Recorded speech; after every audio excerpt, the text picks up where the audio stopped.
I'm ready. You can go. We have a very good turnout today. First of all, what do you think about the synergy in the room today? Felt a lot of synergy, a lot of strength. People realize you always want to know what you're up against in the legislative session and what we have to do, but we need to hold together.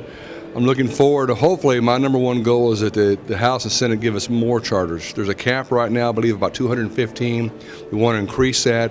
We had the obvious demand of anywhere between 40 and 60,000 students on waiting list right now in Texas. So there's obviously a demand for more charters in Texas. And I feel that strength right now, and I hope that carries forth to the state and House and Senate. How do you see the Harmony Public Schools' contribution to the charter school world and also in public education in general? Well, I love the fact that you're sharing. Education is about sharing knowledge. Today we came forward to talk about bond financing and how to share that knowledge, help other groups. We had groups from the Valley, 16 schools down there from all over Texas. How do we take this knowledge, which Harmony is doing, and the bond financing, and how to grow on that and better position ourselves. A lot of groups here may not have understood between what's an A versus triple B rating, about some of the different basis points, percentage points. It's very technical financial language. But it's good that Harmony presented that today too. People can see, here are the lawyers, here are the underwriters, here are the banks, here are the financiers. It's a things you have to have all those things together to be successful.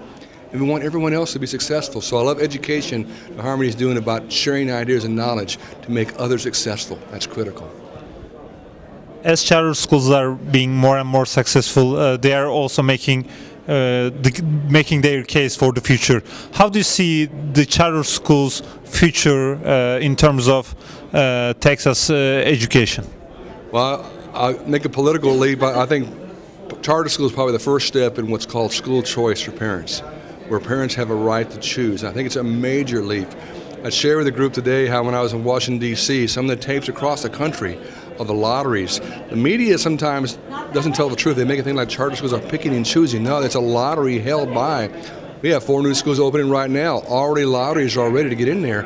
My point is that I remember the stories of mothers who were crying, and the story I gave today, that it was number 131. And this lady stood up, and you could tell the lady was not of means, a poor lady, but her face was full of tears. She was crying because she says, now my child has a chance.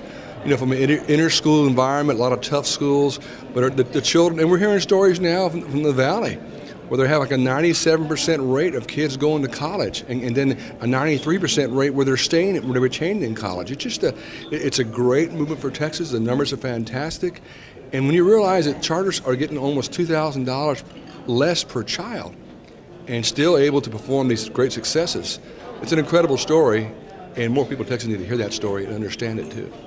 So you are saying that there is no turning back for the charter schools from now on, and also even the strongest opposition government will not do anything worse from now on for the charter schools. Do you think so?